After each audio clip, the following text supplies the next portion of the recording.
bagaimana Bapak mengidentifikasi terkait dengan kasus-kasus nih Pak yang berkaitan dengan dilema etika atau rujukan orang gitu. Kita ketahui bahwa nelayan ya untuk mencari hidupnya keras, maka anaknya ya biasanya keras juga.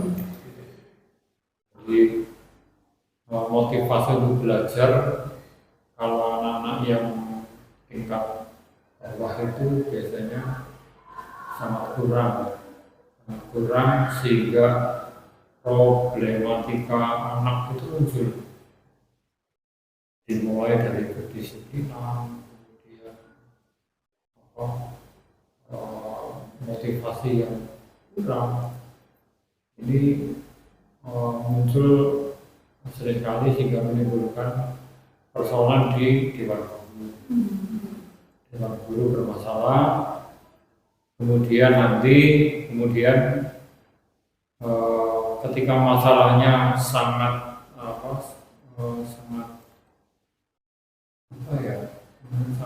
penting sekali, akhirnya kemudian masuk ke kami, karena waktu di SMA kalau ada masalah ditangani oleh kelas masuk ke BP, kemudian masuk di tingkat wakil kesiswaan, kemudian sampai pada saya ya terakhir untuk bagaimana menyelesaikan kasus.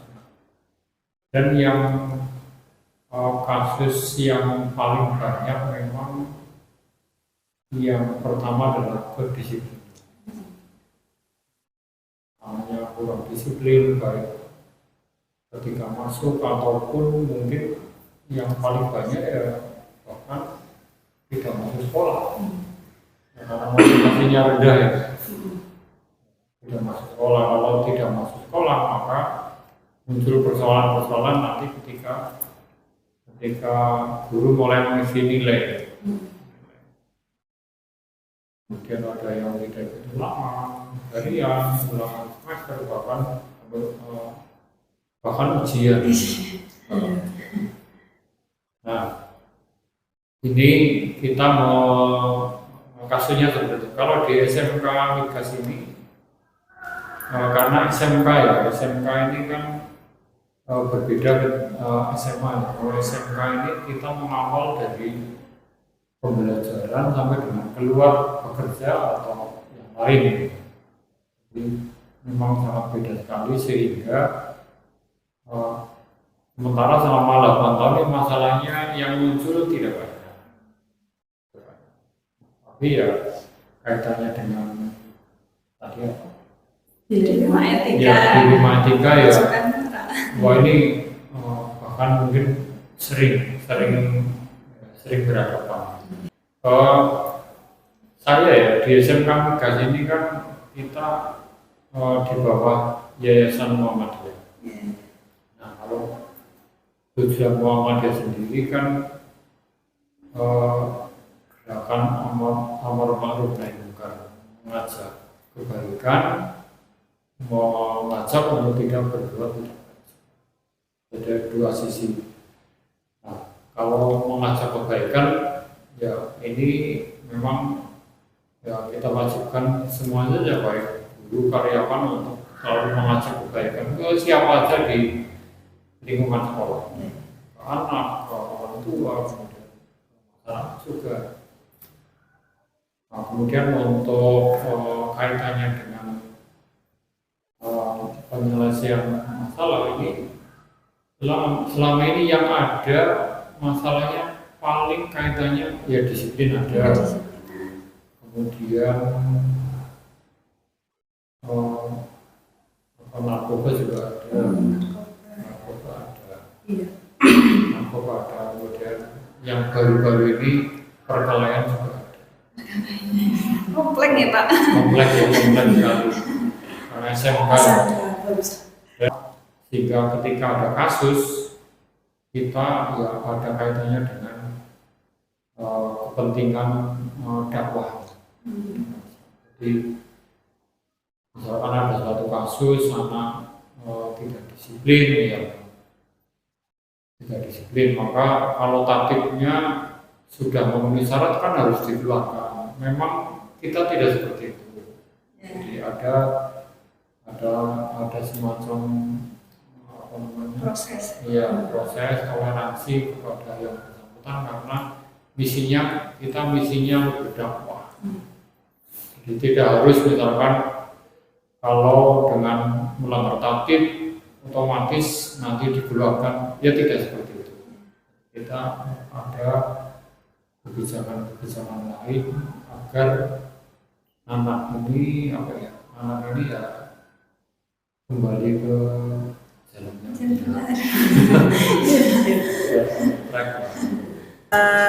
Cukup menantang ya Pak. Jadi biasanya berhubungan dengan pribadi sendiri ya Pak ya. Beberapa pihak pasti ada yang pro dan ada yang kontra. Apakah Bapak memiliki sebuah tata kala atau jadwal tertentu dalam sebuah penyelesaian kasus dilema etika? Kemudian apakah Bapak langsung menyelesaikan di tempat?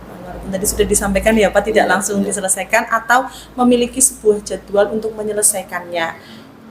Kalau saya modelnya gini, setiap ada persoalan itu saya inventarisir. Saya punya buku kecil lah, buku kecil, buku catatan seperti ini, misalkan buku-buku macam gini itu isinya catatan-catatan saya. Mungkin berbagai macam kasus-kasus itu saya tulis dulu. Jadi saya tidak gegabah langsung menganggap ini kasus betulan. Bisa jadi kadang informasi itu salah karena ada orang tidak suka dilapor-laporkan ke saya, jadi nggak benar kadang itu. Makanya saya data itu.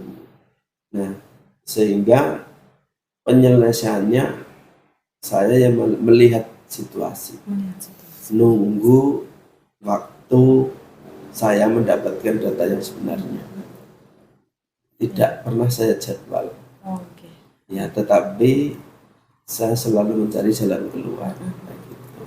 Baik, jadi melihat situasi terlebih dahulu ya Pak, kemudian menunggu waktu yang tepat setelah mengumpulkan beberapa data. Nah, kemudian bentuk atau prosedurnya Pak yang Bapak jalankan seperti apa kira-kira Pak? Kalau menyangkut personal, biasanya yang bersangkutan itu saya panggil secara pribadi. Nah, saya panggil secara pribadi dan metode saya lakukan dengan cara apa? Saya menyampaikan, mengutarakan persoalannya yang sudah saya miliki bukti-buktinya, sehingga yang bersangkutan itu tidak bisa mengelak, dan saya memberikan pengarahan panjang lebar, tetapi yang bersangkutan tidak boleh menanggapi hari itu juga. Saya modelnya gini, tak suruh dia mendengarkan saja. Kalau ada yang salah silakan dicatat, baru dikomplain pada sesi berikutnya. Tak kasih waktu ganti hari. Ya, harus ganti hari. Karena apa? Ketika tidak saya kasih waktu untuk berpikir, kecenderungan orang hanya akan membela diri. Apa yang menjadi persoalan yang saya sampaikan bisa jadi tidak diterima. Karena kan sepotong-sepotong itu kecenderungannya emosional. Tapi ketika kita kasih waktu sehari, kita tunggu 1 hari, silahkan dipikirkan, besok ketemu lagi.